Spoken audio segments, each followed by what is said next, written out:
सो केमती अछंती पिला माने भलरे अछंती ना सेमती भलरे थांतु स्वागत करूछि म आपन फेवरेट चैनल सुपर स्टडी को। तो पिला माने हमर जो कोन ना +3 फर्स्ट सेमिस्टर हमर जो अछि +3 फर्स्ट सेमिस्टर आपण जानि छंती कि आपणकर एग्जाम इंटरनल एग्जाम बहुत ही जल्दी होबार अछि। तो सही इंटरनल एग्जाम रो आज आमे किछिटा माने जो हमर कोर पेपर ओडिया ऑनर्स पिलांकर कोर पेपर 1 रो आज आमे इंटरनल पेपर गोटे देखिबा गोटे कॉलेज रो इंटरनल पेपर देखिबा कि एक्चुअली एनईपी अनुसार आपणकर इंटरनल केमिति होउची। बस मु गोटे जिंस आपनको एठी कहि देबा को चाहे कि इंटरनल टा डिपेंड करे कोन आपणको कॉलेज उपरे आपणको कॉलेज उपरे इंटरनल टा डिपेंड करे कि से केबे करिवे केते मार्क तो ऑलरेडी माने 20 मार्क रो ही हबो सब कॉलेज रे सेटा 20 मार्क रो बट पैटर्न ठीक करथा अछि कि आपणको पैटर्न से केमिति पके माने 1 मार्किया 5टा पकेई पारंती किबा 2 मार्किया 5टा एमती 10 मार्क 20 मार्क कर देबे। तो आंक पैटर्न कौन अच्छी ना 12 मार्किया गोटे पड़ी आउ 4 मार्किया 12 मार्किया 2टा पड़ी आप गोटे करेंगे 4 मार्किया 6टा पड़ी 2 मार्किया 6टा पड़ी आप तादू 4टा करेंगे बुझीला। चलते देखा क्वेश्चन कौन अच्छी आपंकर ये देखी दिंतु +3 प्रथम वर्ष ओडिया सम्मान ओडिया विभाग माइनर अच्छी आपणकर कौन मेजर माइनर आपन तो सिलेबस सेम अच्छी भाषा विज्ञान आपणकर फास्ट कोर पेपर 1टा हूँ भाषा विज्ञान। फास्ट देखो आपको समय मिल घंटे 20 मार्क पर आपको घंटे ही समय मिल।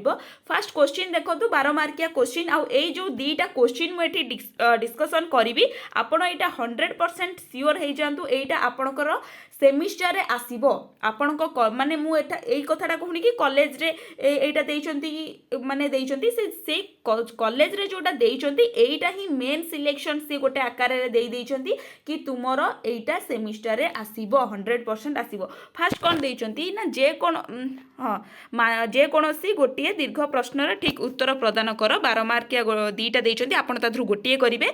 फास्ट क्वेश्चन टा होची कोन ना मानक भाषा और उपभाषार संज्ञा सह भाषा और उपभाषा मध्य थिबा पार्थक्य एवं उपभाषार महत्व लाभ करिवार कारण संपर्क रे आलोचना कर जोटा मु आपनको ऑलरेडी पढ़ाई देछि। ये जेति की क्वेश्चन पिला माने देछि सेति ही मु आपनको देछि आउ से जो यूनिट 4 रे केवल एति की ही अछि आउ कोनोसी जिंस यूनिट 4 रे नाही यूनिट 4 रे एति की इंपोर्टेंट जिंस बाकी अदर्स जिंस जोटा कि आपनको जानिबार किछि भी आवश्यक नाही। 2 नंबर क्वेश्चन कौन देला सॉरी 1 नंबर आउ गोटे क्वेश्चन देछि कि भाषा विज्ञान कौन सॉरी भाषार संज्ञा स्वरूप प्रकार भेद संपर्क रे आलोचना कर जोटा कि मु आपनको 100% एक्सप्लेनेशन क्लास सहित आपनको नोट मध्ये प्रदान करिछि। जदि आपण पाई नाहांती किबा क्लास कर नाहांती मो टेलीग्राम चैनल रे आपण नोट पाई छिबे आउ क्लास टा मो प्लेलिस्ट रो आपण पाई छिबे। देन 2 मार्किया क्वेश्चन कौन देला एठी पिला माने कि संस्कृत केउ धातु रे कर्मवाच्यर केउ प्रत्यय युक्त हेले भाषा शब्दटी सृष्टि होता है कहले देखि पिला माने भाव कि संस्कृत अरे सॉरी सेटा भूले पिला माने ठीक हाथ बाजी गला। तो आसंतो आमे टॉपिक को जिबा कौन देला कि संस्कृत केउ धातु रे केउ कर्मवाच्यर केउ प्रत्यय युक्त हेले मु आपन पढ़े छि पिला माने कि संस्कृत भास धातु रे आ प्रत्यय युक्त होई भाषा शब्दटी सृष्टि होता है केउ धातु रे ना भास धातु रे आ प्रत्यय युक्त होई भाषा शब्दटी सृष्टि होता है। ग्रीक भाषा रे भाषा को कौन बोली कुहा जाए एवं तार अर्थ कौन आम जो ग्रीक भाषा अच्छी से तादरे भाषा को कौन कुहा जाए एवं तार अर्थ कौन ना ग्रीक भाषा रे भाषा को लोगोस कुहा जाए लोगोस बोली कुहा जाए एवं तार अर्थ कौन रहिला ना चिंता शक्ति बा ज्ञान कहार अर्थ ये लोगोस गोटे माने ग्रीक भाषा रे भाषा को लोगोस बोली कुहा जाइते।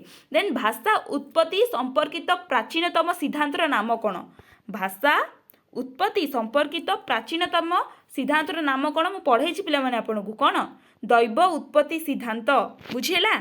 2 मार्किया क्वेश्चन तो आपन 2टा लाइन लिखिदेबे कि एई सिद्धांत रे देवता ऊपर अधिका फोकस करा जाउतला कि देवता माने ही भाषा को सृष्टि करिसेंती। देन मानक भाषा काहा को कुहा जाय कहले देखि मु आपनको भलो से नोट प्रदान करछि कुह मानक भाषा काहा कुहा जाय।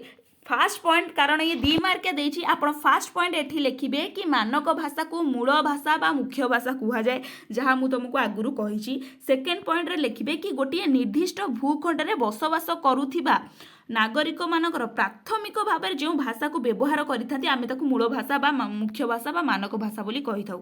ବୁଝିହେଲା ପିଲାମାନେ? ଦେନ୍ ଇଂରାଜୀରେ ଡାଇଲେକ୍ଟ ପ୍ରତିଶବ୍ଦ ରୂପରେ ଡକ୍ଟର ଶ୍ୟାମ ସୁନ୍ଦର ଦାସ କେଉଁ ଶବ୍ଦକୁ ବ୍ୟବହାର କରିଥିଲେ ଏଇଟା ବୁକ୍ ଭିତରୁ ପିଲାମାନେ ପକେଇଛି।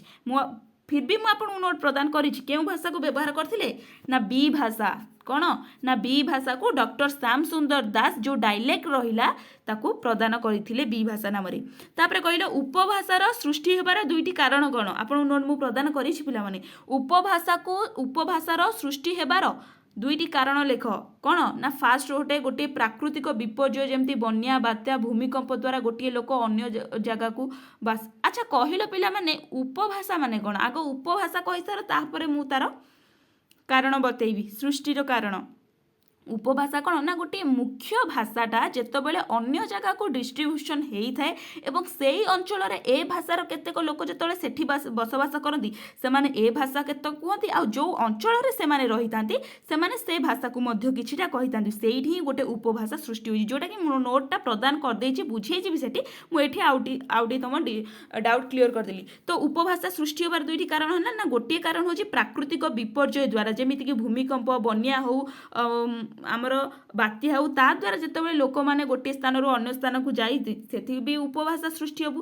ସେକେଣ୍ଡ ଜିନିଷଟା ଗୋଟେ ମାନେ କ'ଣ ଜବ୍ ପାଇଁ ହେଉ କିମ୍ବା ରାଜନୀତି କ୍ଷେତ୍ରରେ ଗୋଟେ ରାଜ ଯେମିତି ଆମର ପାଣ୍ଡିଆନ୍ ହୁଅନ୍ତୁ ସେମାନେ ତାଙ୍କ ପାଣ୍ଡିଆନଙ୍କ ଘର କେଉଁଠି ନା ହାଇଦ୍ରାବାଦ ନା ସମଥିଙ୍ଗ ଗୁଜୁରାଟ ଏମିତି କ'ଣ ତ ସିଏ ଓଡ଼ିଶାରେ ଜଣେ IAS ଅଫିସର୍ସ ହେଲେ ଦ୍ୟାଟ୍ସ ୱାଇ କି ସେ ଓଡ଼ିଶାରେ ଆସି ରହିଥିଲେ। ତ ଏମିତି ଚାକିରି କ୍ଷେତ୍ରରେ ଯେତେବେଳେ ସିଏ ଗୋଟେ ଜାଗାକୁ ଗୋଟେ ବ୍ୟକ୍ତି ଚାଲି ଯାଉଛି ତ ସେଠି ବି ସେ ଗୋଟେ ଉପଭାଷା କ୍ରିଏଟ୍ କରୁଛି। ବୁଝିହେଲା? এইটা ଥିଲା ଆପଣଙ୍କର କୋଶ୍ଚିନ୍ ବାସ୍ ମାନେ ଗୋଟେ ଇଣ୍ଟରନାଲ୍ କୋଶ୍ଚିନ୍ ଆପଣ ଏସବୁ ଦେଖିଦିଅନ୍ତୁ।